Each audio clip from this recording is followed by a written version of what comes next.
Türkmenistanyň ýolbaşçylarynyň ýurtda COVID-19 keteliniň ýokdugy barada ýene çykyş edip ketellenleri anyklamak boýunça çäreleri geçirýän we koronavirus barada gepleýänleri ýygyrlaýan wagtynda bütün dünýä Saglyk Guramasynyň Ýewropaly ekspertler topary Türkmenistana sapar eder. Bu arada bütün dünýä Saglyk Guramasynyň Ýewropa regiony boýunça idarasynyň müdiri Hans Kluge 23 aprelde Twitter ulgamynda habar berdi. Bütün dünýä Saglyk Guramasynyň Ýewropa regiony boýunça idarasynyň müdiri Klugeniň maglumatyna görä sapara ýakyn günlerde garaşylýar. Hem onuň takyk wagty görkezilmeýär. Bütün dünýä Saglyk Guramasynyň missiýasynyň Türkmenistana çek sapary baradaky habar türkmen resmiýetleriniň ýurtda COVID-19 keteliniň ýokdugyny aýdyp heden çykyşyna gawat geldi. 23 aprelde Türkmenistanyň Daşary işler ministri Reşet Meredow ýurtda COVID-19 bilen hasaba alynan ýagdaýlaryň ýokdugyny aýtdy. Biz hiç sady ýaşarmaýarys diýip Meredow Birleşen Milletler Guramasynyň wekilleri bilen geçiren briefingde aýtdy we resmi sanlaryň hakykata gawat gelýänligini nyktady. Ýurtda koronawirusyň bolmagyny ret edýän türkmen häkimetleri şol bir wagtda Hiratyň saglyk ýagdaýyny barlamak boýunça giň göwrümli çäreler geçirýärler. Emma munyň netijeleri barada köpçülüge habar bermeýärler. Adatlyň Aşgabatdaky habarçylary şuňlar paýtagtyň orta mekdeplerinde okuwçylaryň COVID-19 keteline barlanýanlygyny habar berýärler. Şu mekdeplerde lukmanlar okuwçylary barladylar. Ähli okuwçylar saglyk barlygyndan geçer. Klaslarda lukmanlar üçin otoglary döretdiler. Oňa bir-birden girýärler. Çagalaryň gözleri, derisi, gulaklary, damagy we burnu barlanýar. Bu okuwçylaryň saglyk ýagdaýynyň hökmany barlygy diýerler diýip Aşgabatdaky habarçymyz 24 aprelde habar berdi. Habarçylarymyzyň sözlerine görä saglyk barlyklary Aşgabatyň ähli orta mekteplerinde we çagalar baglarynda geçirilýär. Saglyk barlyklarynyň guramaçylygyna we alınıp barylýyna Saglygy saklaýyş ministrliginiň wekilleri gözegçilik edýärler. Lukmanlaryň üstünde gözegçiler goýdular. Olar barlygdan hemmetiniň geçmegine lukmanlaryň öz ýerlerinde bolmagyna gözegçilik edýärler. Olar Saglygy saklaýyş ministrliginden diýip habarçymyz aýdýar. Türkmen ýolbaşçylary ýurtda koronawirusyň ýokdugy barada aýdýarka ilata bu keteliň hatda adyny agdamak hem gadagan edilýär. Koronawirus barada geplemek lukmanlara gadagan edildi. Adaty raýatlary köpçülükde COVID-19 agdanlygy üçin ýygyrlaýarlar, tutsak edýärler. Üstüne mektep okuwçylaryna saglygyndan şikaýet etmeli däligi duýdurulýar.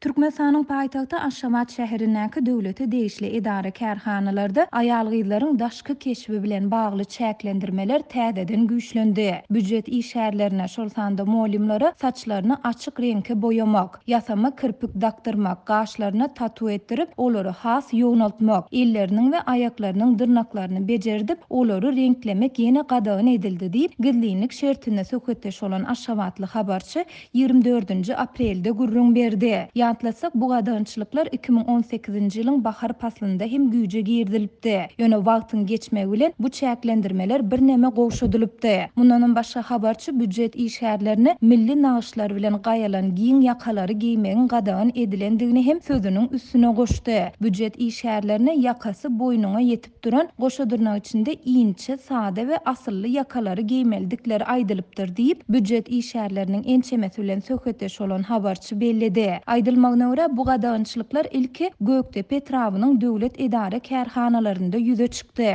Soňky bir näçe günüň dowamında bolsa Aşgabatyň döwleti degişli idara kärhanalarynyň ençemesinde şolsanda mekteplerde molimler we işgärler bilen ýygnaklar geçirilip bu gadagançylyk dilüstü bilen öýlan edildi. Ýygnaklarda bu gadagançylygyň sebäpleri açaçan düşündirilmedi. Ýöne raýatlar munyň sebäplerini birinciden häkimetleriň milli däp desurlary bahan edip özleriniň kesgitlen talaplaryna göre aýal gyýlary bir galyba salmagynyň nobatdaky çäresi diýip düşündirýärler. İkinciden gözellik hyzmatlaryny hödürleýän pudokda bahalaryň gymmatlamagy we düşeginden artmagy bilen munyň bu pudogy gysmak üçin edilýän tagallalaryň bir diýip aýdýarlar diýip habarçy gadagançylygy berjaý etmedik aýal gyýlaryň işden kowulmak bilen ýüzeýiz bolýandygyny hem aýtdy. Habarçy bu gadagançylyk öýlan edilenden soň paýtagtdaky gözellik salonlarynyň we dellekanalaryň eýeleriniň ençemesiniň polisiýa bölümüne çağırılıp bu çäklendirmelerin olaryň edýän işine hem degişli barada duýduruş berilendigini hem aýtdy. Polisiýa işgärleri olara raýatlaryň dyrnaklaryny bejermegin, saçlaryny açyk reňke boýamagyň hem-de olara ýasama kirpik dakmagyň gadagandygyny duýdurypdyrlar diýip habarçy gözellik salonlarynyň we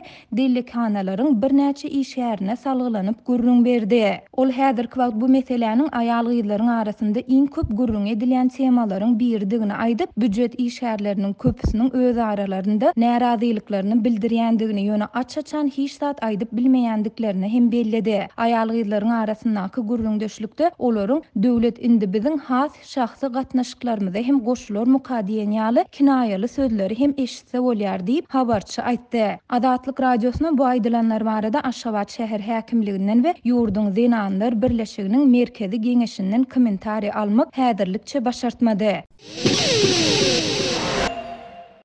Türkmenistanyň bankomatlarynda nagt ýetmezçiligi ýitileşen mahaly Lewap we Balkan welaýatlarynyň ýaşaýjylary öz kartlarynaky puly nagtlaşdyrmagyň täze usulyny oýlap tapdylar. Adatlyk radiosynyň bu barada habar berýän habarçysynyň tasdiklamagyna görä, şu günler Lewaplylaryň we Balkanlaryň ençemesi uly söwda dukanlarynyň öňünde üýşýär. Olar bu ýere nagt pulda söwda etmek üçin baran adamlara öz kartlary bilen tölemek we şol möçürdäki maliýe serişdesini özlerini nagt görnüşinde bermegi haýyş edýärler. Lewabyň Türkmenabad şäherindäki Kamil, Ceyhun we Rysgal ýaly uly supermarketleriniň daşynda girelgi öňünde her gün 50-70 töweregi adamy görse bolýar.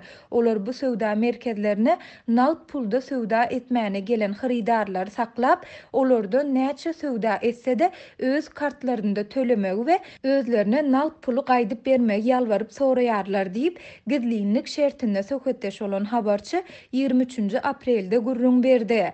Ol ýagdaýa düşünýän hyrydarlaryň muňa razy bolýandygyny, ýoksa-da haýyşlaryň netijesi tamamlanýandygyny hem bellidi. Habarçy edil şuňa meňdeş ýagdaýlaryň Balkan welaýatynyň Türkmenbaşy şäherinde hem gaýtalanýandygyny sözüniň üstüne goşdy.